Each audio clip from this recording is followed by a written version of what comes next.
Going back to Lord of the Rings, when that movie from a kid, when I was a kid, one of the first movies that I had seen or series was Narnia. And for whatever reason, I'm like, okay, this is 100% true. This world exists. And it resonated with me to such a high degree. And I would refuse to believe that this doesn't exist somewhere it didn't exist. There were just like some form of truth to me. And then fast forward many decades later, and you go going back to Lord of the Rings. I believe the gentleman had said, I think he was from the 1800s, late 1800s, if I'm not mistaken. I think he had said that the story for the Lord of the Rings was told to him. And I don't know the exact details of it, but it was some kind of entity that had, come to him whether it's dream or in physicality, I'm not sure, but told him the whole story of the Lord of the Rings, and like that's why it's so detailed. And Avatar, same thing with Cameron's Avatar, same thing with the Star Wars. You put all of these movies together, and you have a very good understanding of the past, present, and potentially future. At the very least, what's going on in this realm of ours. Yes. And there are divine messengers, but we have to, clear out all of the darker attributes inside of ourselves in order to connect with them. They will connect through different thought forms that come, different dreams that come. Even some people have manifestations of them, appearing before them. This is what the mind can do when it reaches a certain point of awareness, is to make connection with higher realms that are here to be of service, to us. But we have to ask for help. And going back to what you're saying about the Lion, the Witch, and the Wardrobe, that's a reference to the sun, the moon, and Saturn, right? Oh, I didn't know that. That's interesting. No, I just The lion is connected the that for me. sun. The lion is always the sun The of sun, yeah, yeah. Leo. Yes, Leo, the house of Leo. There's only one house that the sun rules, and it's the house of Leo, which is the lion. And the witch is the moon. The moon is always associated with witches. And then the wardrobe is a cube. It's a box. So, Huh. yeah, I mean, it hit me like a couple of years ago. I was like, oh my God, The Lion, the Witch, and the Wardrobe. It's That's about so, our story again, but you can go through all of these different movies and you can pick it apart like that. You can, yeah, okay, yeah, the yeah. adversary is usually Saturn, which is Satan. Then you have a female figure like Leia, in Star Wars. You have Han Solo, who's supposed to be like the sun.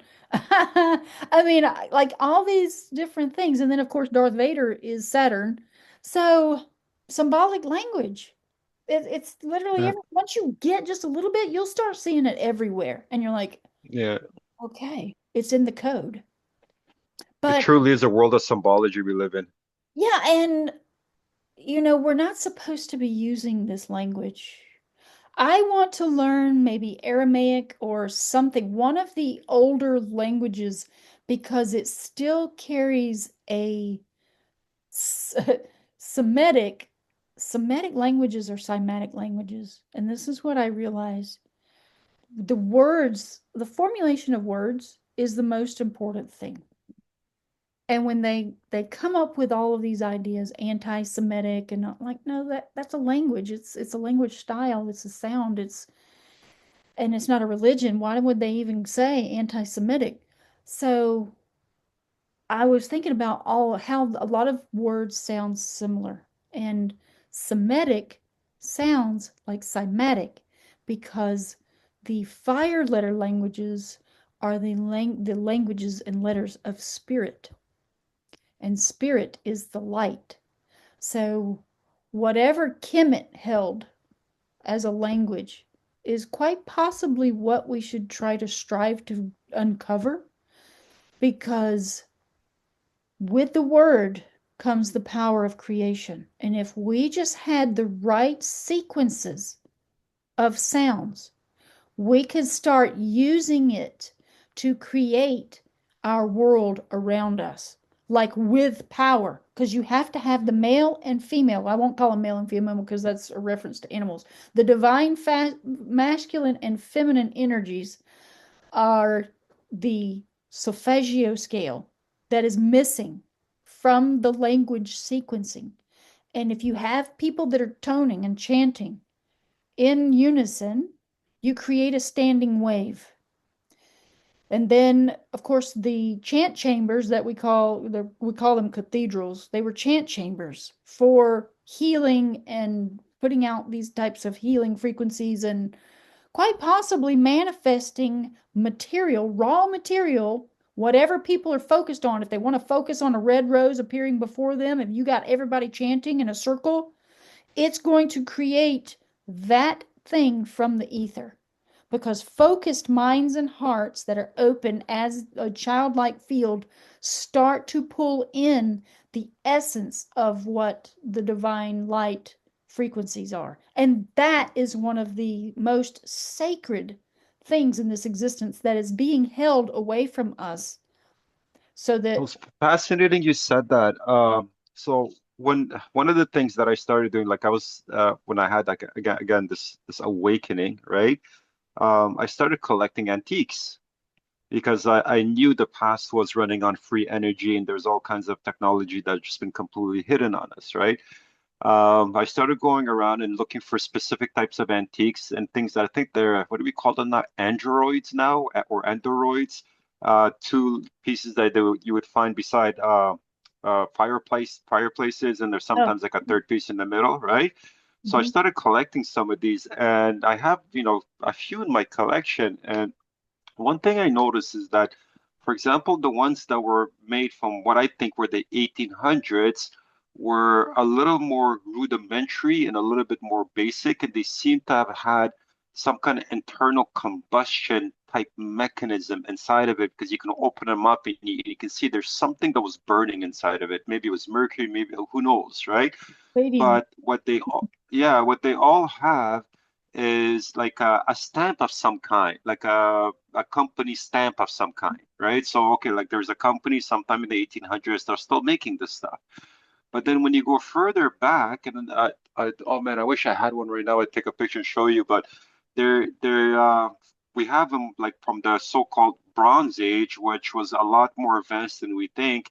And you have these incredible, intricate pieces that to me, they scream like energy gathering devices of some kind.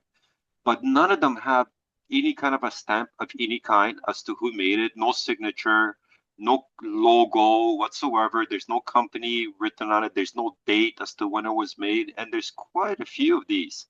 So I've always wondered how on earth, like, there couldn't have been a business out there making this because even if it was like an artisan of some kind, he would have put some kind of a marker or some kind of his own personal mark. This is me, I made it, right? But we have, oh God, then the millions probably still sticking around all over the earth that if from these the so-called Bronze Age where there's no marking whatsoever, there's no company logo stamp whatsoever, and all of the stuff starts sometime in the late 1700s to 1800s. Yeah. So Yeah. they very well could have just manifested it out of thin air, really. Well, I think a lot of things in the past, there were people, and they're probably still here. I sense that there are still eternals on both sides that are here. You have alchemists, eternal alchemists. You have all these stories of all these different alchemists who created the elixir of life and disappeared into the world, and then were popping up in different timelines of history around the world. And so, you know, they're still living. And then you have obviously AI that can be integrated into the body with cloning and stuff, and you can live eternally like that. And then you have vampires. There's a vampire that's actually talking about how he became a vampire and he's basically born as one, and that they keep to themselves, but they have the capability of being eternal, and they have a certain moral code. And he said the Council of Vampires, they don't go out and they're not like rogue. force where they just go out Yeah. and start murdering people. They have a code where they have familiars who have devoted themselves to donating their blood to keep them sustained. But there's all these different factions of beings, and we even have the devas and all these other spiritual things that are out here that are eternal already. And I think that's all that it is. It's coming back into our awareness about what this world truly entails. But there's this dark force that wants to control us all because of Saturn's energy that moves through people too. And people have this dualistic nature right now, and people have darkness right now, where they're wanting to control others, or they're wanting to own, they're like hoarding, just like the golem in Lord of the Rings. It's like, no, mine, my precious. This is my empire. Nobody comes to my world Yeah. and have Yeah. this elaborate estate, all this stuff. And greed is like one of the foundational things. But you have people like us we see this whole thing rising, and we're seeking salvation on the other side of the control system and what it represents to be a materialist, basically. And that's wholeheartedly what I'm seeking in my life. Um, but all of those technologies that you speak of, I mean, they had amazing things because it represents the energy of Jupiter. Jupiter's energy is about wealth, it's about prosperity, it's about expansion of things. And so you see all these elaborate designs in the architecture and in the objects that people created, just amazing things. And it's all kind of getting rudimentary. It's kind of like just boring now because of the cube energy of Saturn. So everything's a cube shape and Yeah. black cubes, or Yeah. black, the cell phone, the Yeah. technologies. But at the same time, Saturn's lighter side is about agriculture. And that's why people are feeling this call to spirit to go out and preserve Earth, because that is like planting the seeds for the future that comes after this satanic Saturnian energy of merging with machines happens, because we've got to have a support system in place when the world collapses in on itself, because the age of Aquarius represents the rise and the pinnacle point of all of the industrial age, and then we'll be on the decline of the industrial age back down to what it means to be foundational in the world. Because eventually, once we get on the other side of the zodiac, where we begin with Sagittarius, I think we're all going to be nomads by the time we get to Sagittarius, and that we'll be traveling a lot because horses Hmm. travel. Horses travel across the land, they don't stay still in one place. I think there might be a dark overlord ship that kind of is, governing people, or, running people off of their lands and stuff, like the kings, they have, oh, get off of my land. We own it all. So you'll have to be like nomadic again, where you're roaming. And then by the time you get to Scorpio, we're going to be reproducing because we will have collapsed down again. Like this age right now is like the beginning of the end for humanity. This is why they say that it's going to be two-thirds of the earth shall die, because Hmm. we are consuming products, the GMO products, that are stopping the divine code from replicating itself. And this will be generational. It's going to hit in about, if it's not your children, it'll be your children's children. If they're eating genetically modified foods, it's going to affect them where they will no longer be able to reproduce. So they already have these birthing pods ready for when people want to have a baby. You're going to have your baby synthetically produced in a synthetic womb. They're not going to have empathy because they're not going to be raised with their mother. I mean, so all these things because people are, again, consenting to contract with this kind of thing, because the dark side must have consent to have control of you. This is where, Satan is a lord of contracts. You sign the contracts with Satan, guess what's going to happen? He's going to own your soul in some way, Yeah. shape, or form. And that's what this Yeah. is all about. So, if we care, if we truly want to dip from society, our voice is made of light and has the power of creation. So I have in my documents, I created a document that supersedes and negates all of these contracts that I've ever written because your living voice is the power of creation and it stands above and beyond all of the satanic New World Order and all of their stuff. When you realize that you have the code of what they call God spark and that you have the power to deny all of that stuff that you've done in the past unknowingly because you weren't aware of what was really going on. In your ignorance, you just agreed to things. You can just deny, you can just say, I denounce all of this and I cancel all these contracts, past, present, future, and I am sovereign and I shall ascend from this position where I am and I nullify all of those contracts. It's very important, I think, to do so because you're speaking it into the ether. And that ether, it's writing, it's scribing right now your story. And your story gets passed down through each incarnation. And that's where Dolores Cannon's work comes in. It operates through light frequencies, it's not through the lineage itself, it's actually the light.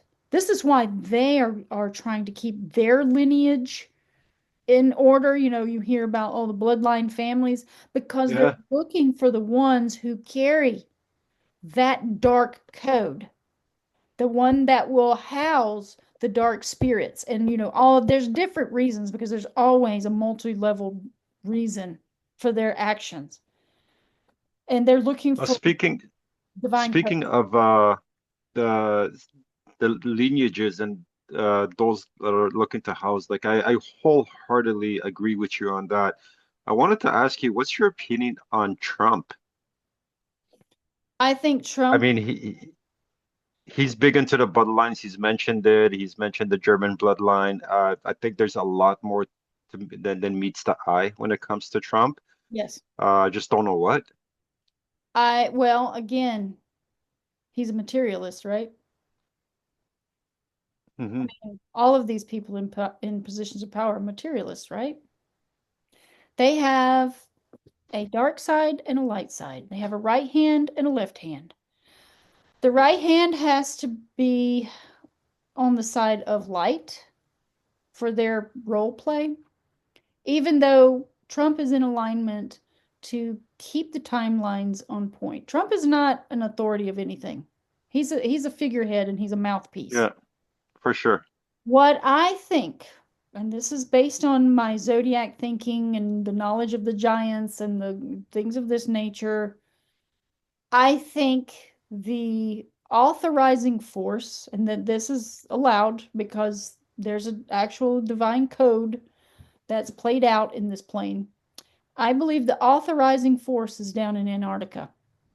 And I think that authorizing force is where they're getting their commands from. And I that agree. authorizing force might be a type of giants. And if you get into Yggdrasil, the Norse cosmology called Yggdrasil, you start realizing that there are elemental realms that have precedence here. And that obviously a higher power, even beyond the human level, is at play. You learn about the kings of the four corners who are at the center of our flat earth plane. This is why I think they want Greenland to be a part of this land, is Yeah, because up above Greenland is the Garden of Eden. And I'll get out the map and I'll show you in a minute. It's where the Hyperboreans are, and yeah. they live in a perpetual springtime. And that perpetual spring is basically representative again of the zodiac wheel that I showed, and that there are the four kings there that are the benevolent ones, possibly. I don't know. I know that BlackRock is supposed to be in the center of that whole thing. Let me do a I'll do a screenshot. This does tie into I'm hoping to get a couple of these people on to just have a chat with them. OBE. experiencers where they say when they've gone to beyond the ice wall and there's areas over there that are completely outside of the reset and civilization and life is very different over there. Yes, because we are in the bullseye. There are concentric rings in this existence, and it forms the centralized nation of Atlantis. I believe what we know of as Atlantis was the capital city, and that it was inside the Eye of the Sahara. Because if you go on Google Maps and you look up the Eye of the Sahara and then zoom in, not only does it look like an eyeball looking out at you, but it depicts the concentric rings with It water, has the rings. Yeah. and there's no water there. There was a Hmm. guy that went there. He was a YouTuber and he went to Mauritania and he filmed and he's like, there's no water. But it looks like there was some sort of explosion because everything's in like little particles and such. And Hmm. I think the greater aspect of it might be underneath all of that rubble, and nobody will go and dig there because that's not time for that truth. We're in Yeah. a period where it's like, no, we gotta be here in Aquarius. This is where we entered into the story, and we have to play this part of the story. This is a new chapter. So, but so now this is very fascinating. I don't know how much have you dove into the thing of Hyperborea? So Hyperborea, oh, probably over 10 years ago, and the only person that was really talking about it at the time was Flat Earth British. He was going into the maps, and we would see the Hyperborea depicted on certain maps and whatnot. And I really haven't dove too much into it, other than the little bit that I know that it was a totally different civilization and perhaps benevolent, like you said. Well, there's a thing that's called the Kings of the Four Corners. And it's also kind of aligned with this notion of the Garden of Eden and this Hyperborean thing. So, they are the keepers of the world. They hold the world in balance, the Kings of the Four Corners. And I believe that these are the four corners that they're talking about. And I believe that also on the opposite of each of these little kind of cubes, these kind of like sections, that on the opposite direction, that there's an opposing force. Because honestly, this is the zodiac. If you look at it, you're like, okay, that's the zodiac. And this is where the cross comes in. And that if these are four islands, they quite possibly represent the spring, the summer, the fall, the winter, and that these kings are kind of associated with pulling the strings in our world too. Like this would be the right hand path, I guess, and the outer points would be the left hand path. Because when you really start looking at it and you get another flat Earth map that depicts all of the land masses in their fullest, you can kind of see that Antarctica is down at the kind of southwest corner, and you're like, I wonder if the benevolence of the world is coming from like this sector, from the heart, because this would be the heart of the world essentially. And that the antithesis to this would be down in Antarctica fighting against what they call the Nephilim, because Nephilim are actually frost giants and also spirits. That's what Hmm. in Yggdrasil is where that ties into. There's a land of frost and spirits and ice giants, and that's Niflheimer, which is the home of the frost giants. That's what Heimer means, is home. So Nifl, I'm like, that's Nephilim. Wow. Yes, so it's in Norse language. That's where that Nephilim comes from, apparently, because that's the only word that I've found that correlates with anything. And so what are we dealing with right now? We're dealing with a lot of spirits, a lot of spirit possession, a lot of spiritual things. Yeah. Nephilim. Yes, Nephilim are not just giants. That's not, people are using it as a blanketing term for all giants, but that's not what truth is. You have to know that there are elemental giants. And there's a treasure hunter channel, which is very interesting. Terry Carter's treasure hunting channel. He interviews a Hispanic guy who went up into the mountains of Utah. And he was told by some indigenous people over there, they're like, don't light a fire at night. And he went out there camping because he wanted to go prospecting for gold. And he's like, I don't know what they're talking about. I'm just going to light a fire. Well, he said these fire giants showed up Wow. and their heads were on fire. He's like, they had Wow. heads. He said he was so freaked out. He was hiding behind a rock. And he said that there were like, I don't remember how many he said, like seven or five or something. They showed up. So that would be Muspelheimer giants. That's the Oh fire. my goodness. So I believe because that's not a conspiracy channel. This guy just goes and prospects Yeah. and stuff. And he had Yeah, that. yeah, he's a prospector. Yeah, so I believe our world is Yggdrasil, and it's the closest thing that we can kind of associate. And that Yggdrasil is where you get the whole notion of the Lord of the Rings. And the same with the Thor movies. That's where they're basing it off of Yggdrasil, because that's what it is. It's all associated. And the sun is Odin's right eye because Odin, so if you get into all that Norse myth stuff, you start realizing that they're using symbolic language. Odin sacrificed his right eye into the well of Erd. It's Hmm. URD, that's the shortened form, but the D became TH in our language. So Hmm. it's Earth. Odin sacrificed his right eye to gain knowledge and awareness. It says in the story that's online, it says the knowledge of women. And I'm like, knowledge of women? That doesn't make any sense. But if you think about it, this entire plane, the earth and water are all feminine energies. Feminine. Yeah. It's magnetic.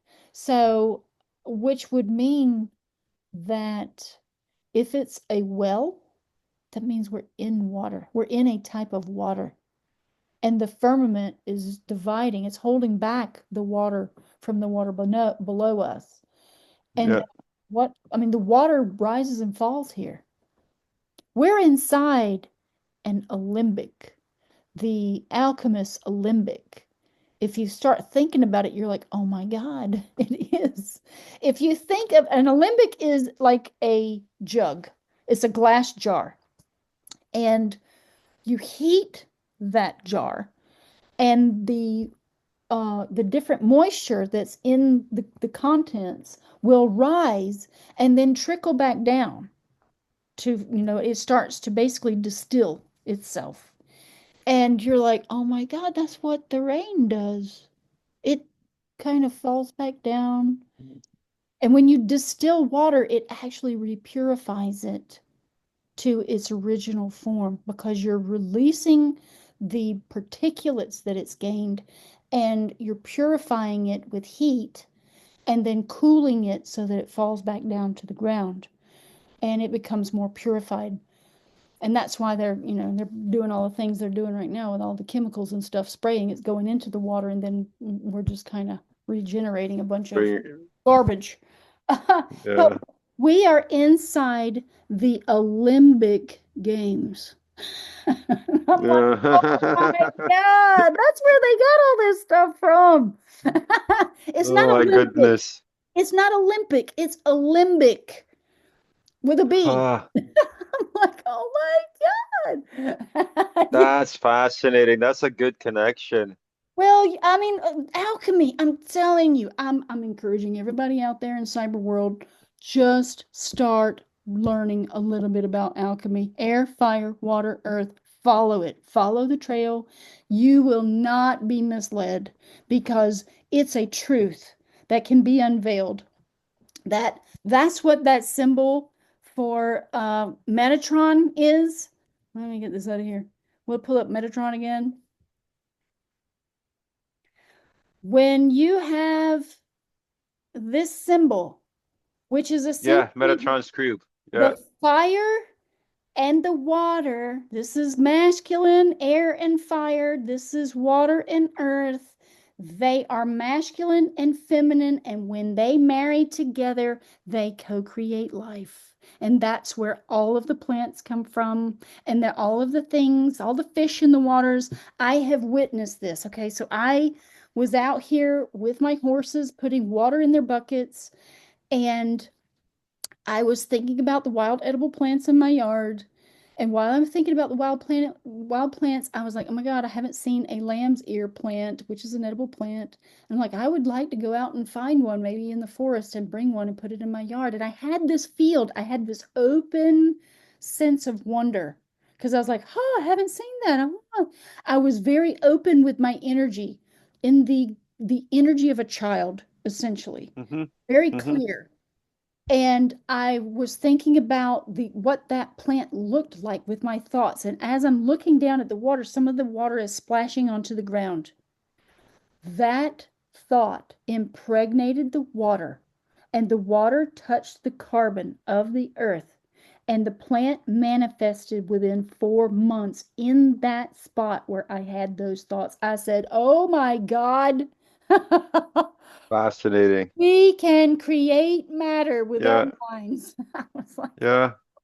Yeah, I so wholeheartedly believe that. I really truly do believe that. And I think, there's like a bifurcation going on in society, whereas we look out there, you see, a portion of society just going deeper into the nonsense. And, especially with the pandemic, there's so many people just wholeheartedly believed every bit of the lies that was coming out of the TV. But then there's another aspect. I mean, so many people woke up, right? So many people woke up during that time. That was their waking point. And there's definitely a splitting of society going on where there's the another portion of us are waking up to these fundamental truths. absolutely, because this is where the divine split happens. Again, it goes back to that whole astrotheology chart where I'll share the screen again so you can see.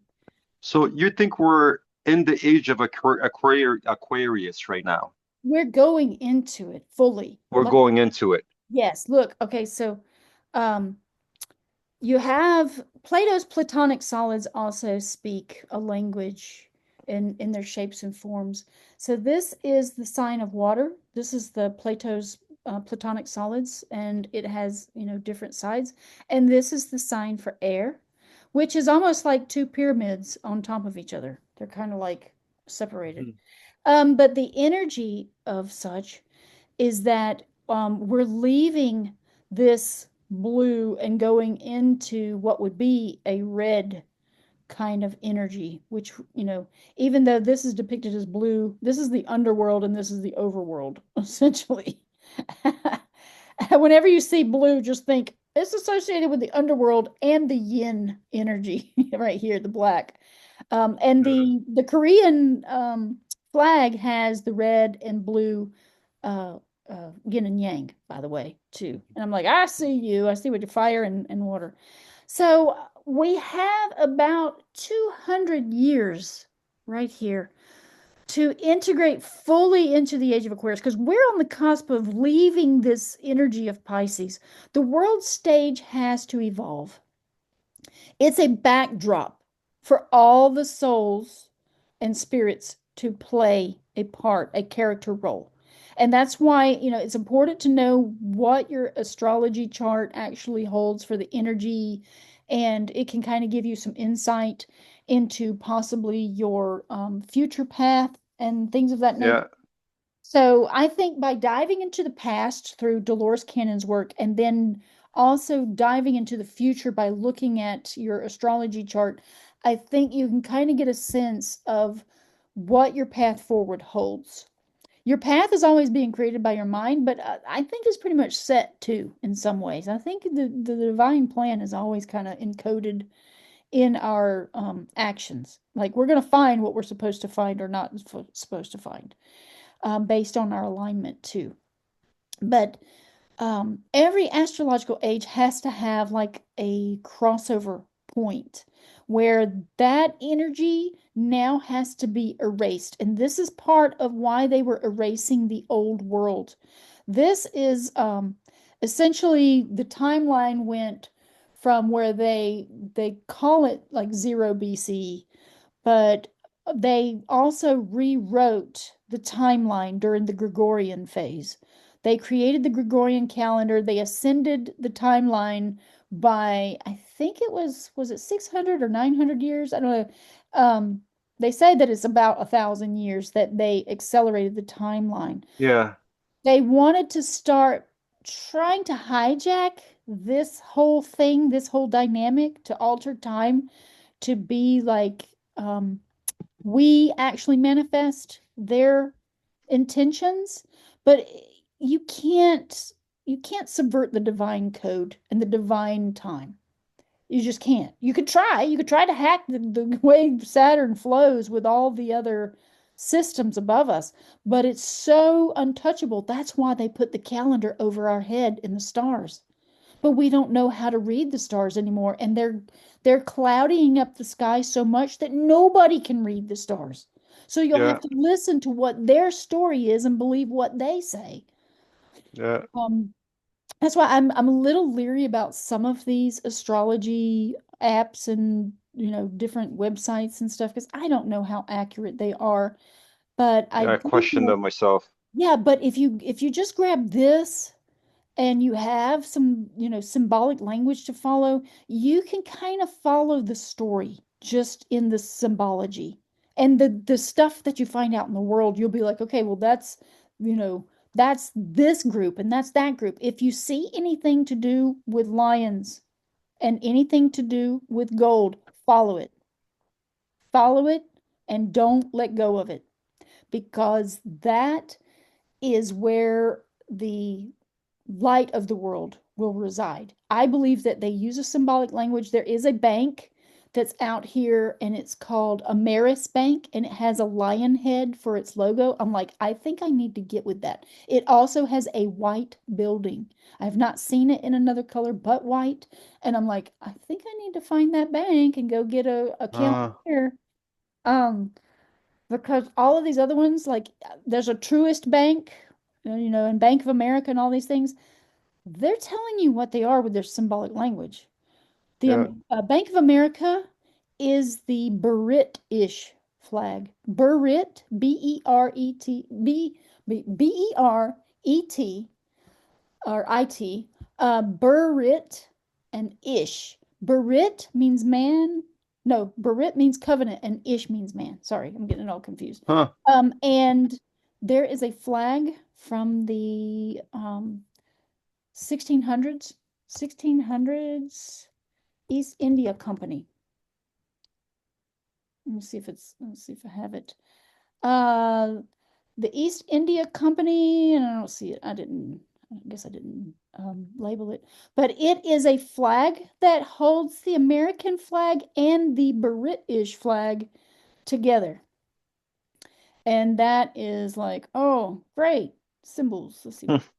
what, do I have one that's called flags? No. Anyway, yeah, I mean, that's before this country was even found dead, right? So I'm just saying Well, they put it in our faces with the language, and yeah, most definitely. Now, here it is. when we are leaving this particular age or 200 years into the next age, what will the religions look like? Like, what's happening with Christianity and Islam and Judaism? Are they gonna morph into like new identities would run by the same old priest class, or is one going to rule over the other? Like, for example, with an Islamic understanding, they have that Islam will at some point rule the whole world, and yeah, I wonder if we have the story has not already been played on us. There's things that I've looked into the past. We'll get into another video that makes me wonder. Has the story potentially been played over many times on us? But I want to know what your perspective on this is. Well, I'll tell you again, you can go right back to the zodiac for this. Now I'm looking for a screenshot that I just took recently of um the Israeli is the symbol for Israel for their Grand Lodge of Freemasonry. I took a screenshot of it the other day because I was like, oh my God, there it is. Essentially, there's a religion for each astrological age.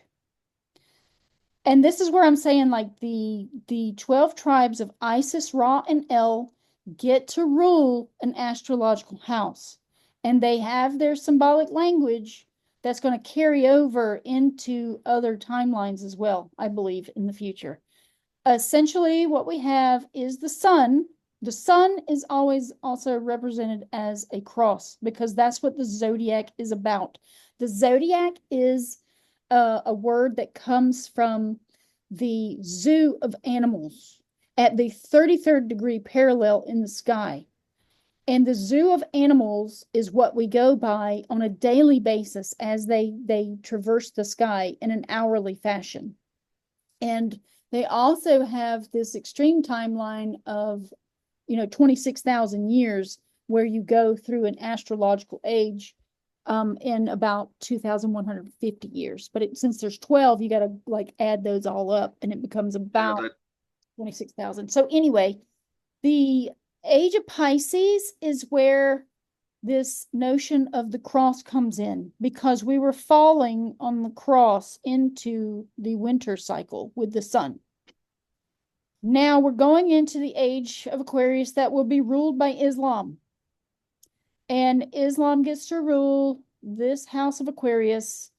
They've already designated their goddess Sophia is a robot, essentially, that is creating other AI robots. And this is where that whole notion of the Antichrist shall be made in the Middle East, shall rise from the oh Middle. my goodness. Yeah, so they made her a female, even though a robot has no gender. They made her a female so that people wouldn't really get the symbolic language that it represents. That the Antichrist is AI and that it's synthetic life. It has no real soul. But again, people will merge with these things and it'll carry their soul. But they will no longer be able to ascend once that happens. And these are all spiritual lessons. We're in a spiritual school because there's 12 houses of the zodiac and there's 12 grades of school. And you have to have the bad teacher and you have to have the good teacher. Yeah, so so true. so Israel, Greater Israel is going to be built. It's going to take over half of Saudi Arabia. I have a map, a future map that kind of discusses that, and it encompasses half of Saudi Arabia. And I think that's possibly why they have this whole endeavor to build the line in the sand. You know what I'm saying? They That's have not going so well for them right now, but yeah, they are trying to build Yeah. it. Yeah, the line in the sand. I was looking at all this symbolic language about Sophia, which comes from the Gnostic language, right? Like this is all in the Gnostic teachings about Goddess Sophia and how she um, created this anomalous thing, this demonic force, essentially, the demiurge, based on, her alignment with not creating with her co-creator. And she created this destructive force. Well, that's exactly what they've done with the Sophia that they've deemed labeled a female of all things, and I'm kind of question that because of where they actually kind of suppress the divine feminine in their country. I mean, I don't know the ins and outs of it all, but I do know that Oh, they do. when I went over there, I went to Jordan and you couldn't find a woman anywhere except inside a store Oh yeah. selling something, and they cover Yeah. them up and they hide them because they're kind of Yeah. it's all that. Yeah, it's very bad. Like even for my particular country, I was born in Afghanistan. It wasn't like this at all. Yeah. In the let's say 60s, 70s, even up to the 80s when there was a communist government in power. But by the time they brought in these Islamic regimes, the so-called freedom fighters, but they all had their very strong Islamic identities. By the time these people came into power, it turned into a shit show very quickly, and here we are today with the Taliban in power, and it's gotten only worse since then. Yeah, I mean, it's kind of that because again, we're going into the energy of Saturn. The dark energy of Saturn affects people.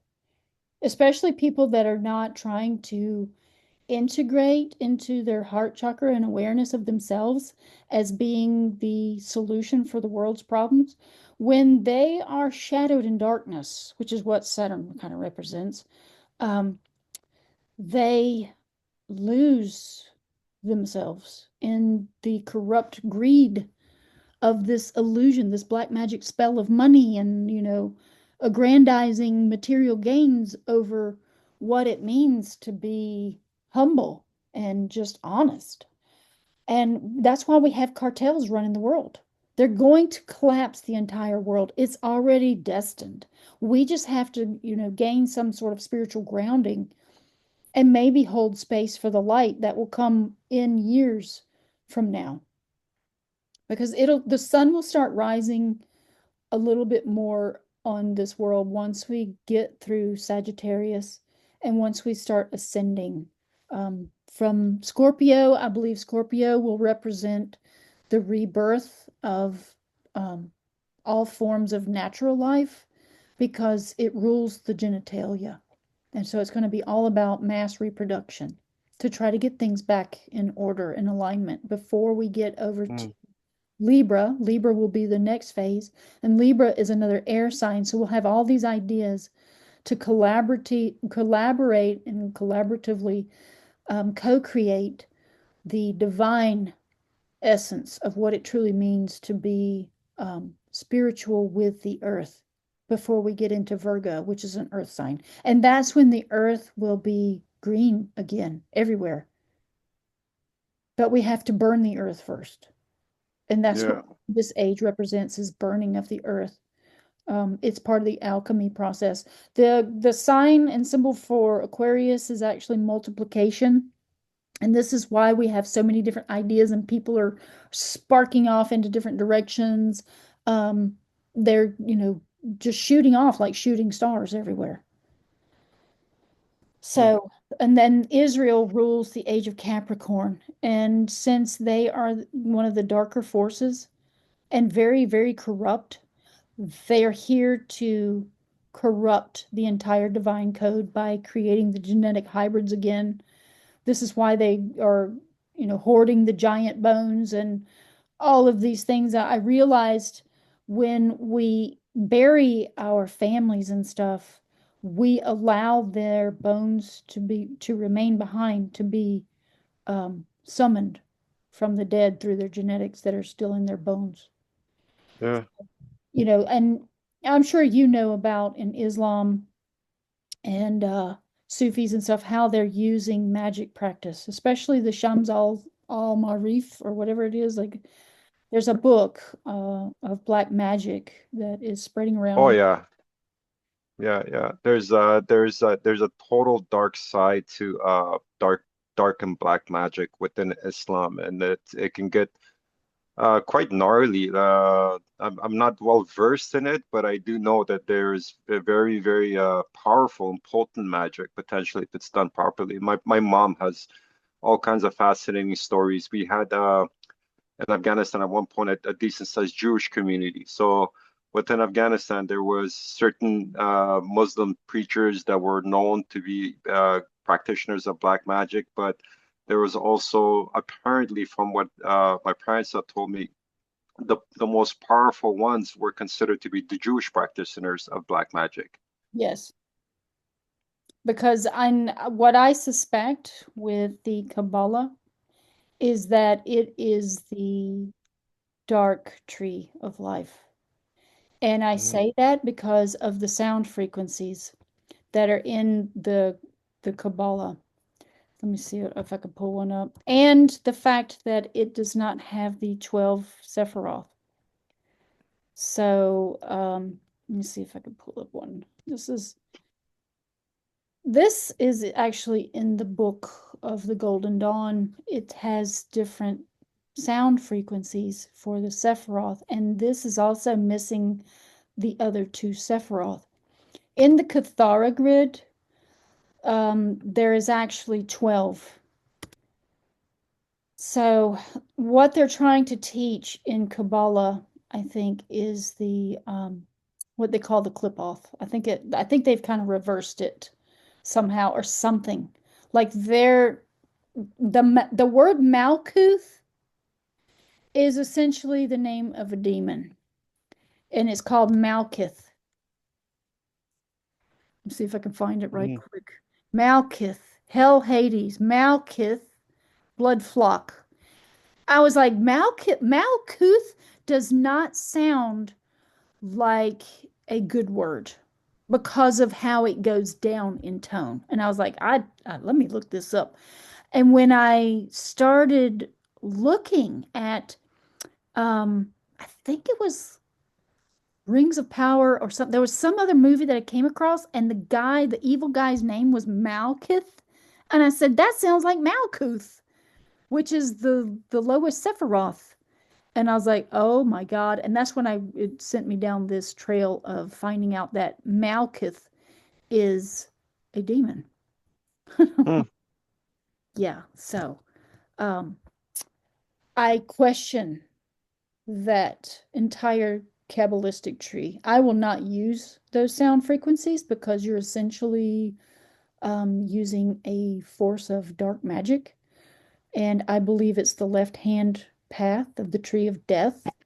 Um, because there are other trees out here that have different sound word associations with the Sephiroth.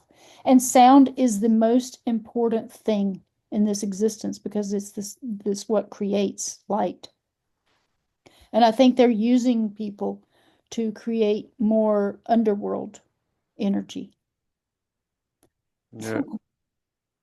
So that's, I mean, my awareness is just like, ding, so high. It's like I instantly pick up on things now.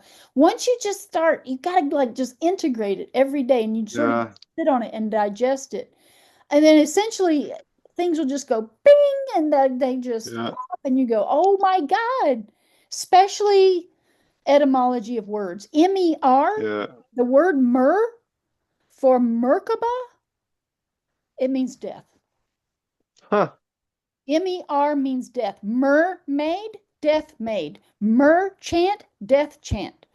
I'm like, oh my God. You can just Huh. look it up in etymology. Uh, Etymology will not lead you wrong either.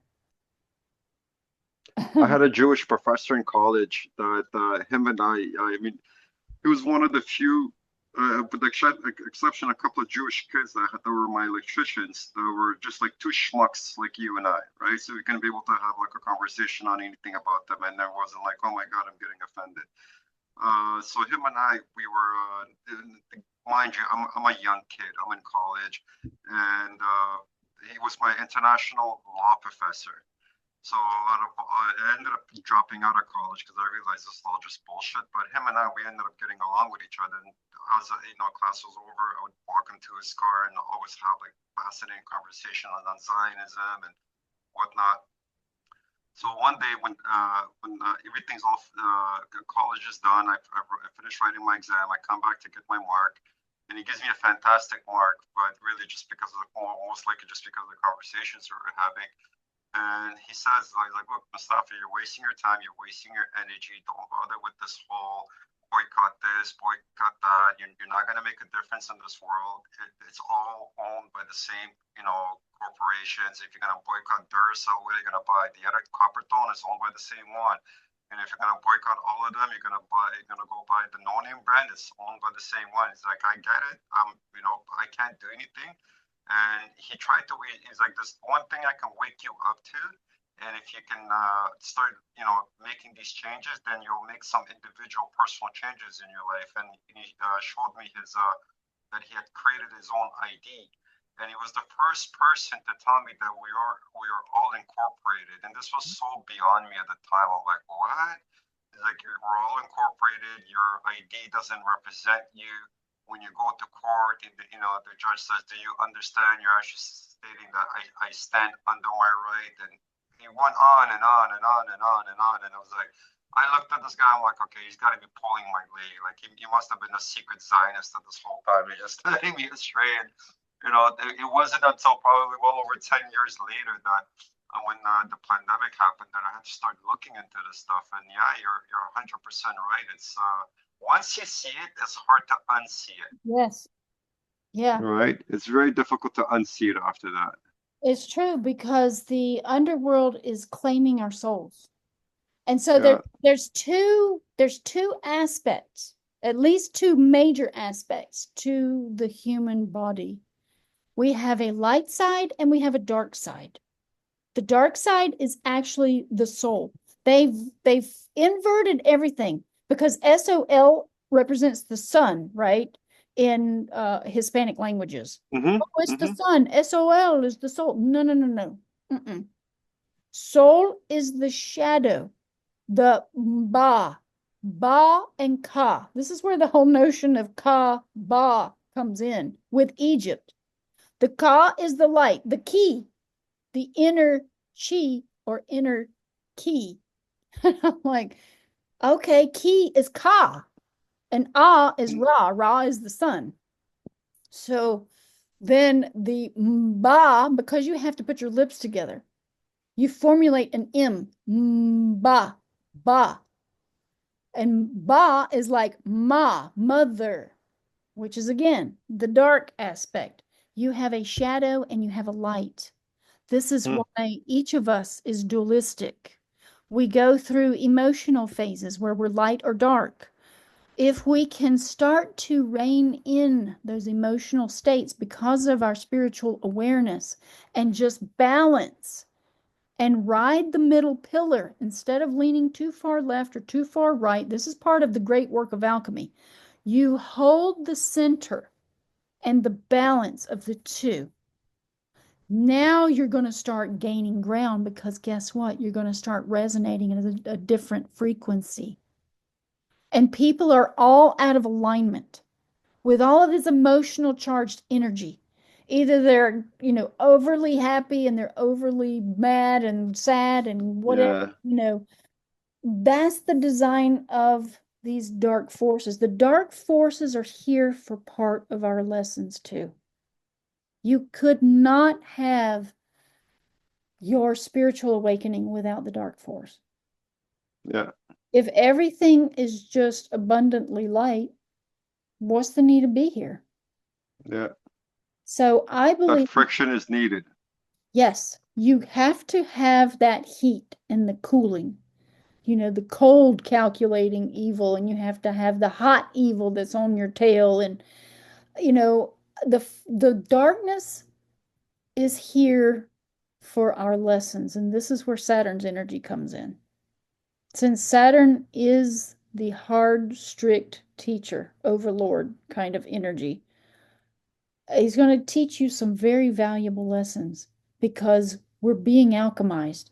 When you entered the blackening phase, which is like the dark night of the soul, for example, you're entering into a phase where all that you were burns off.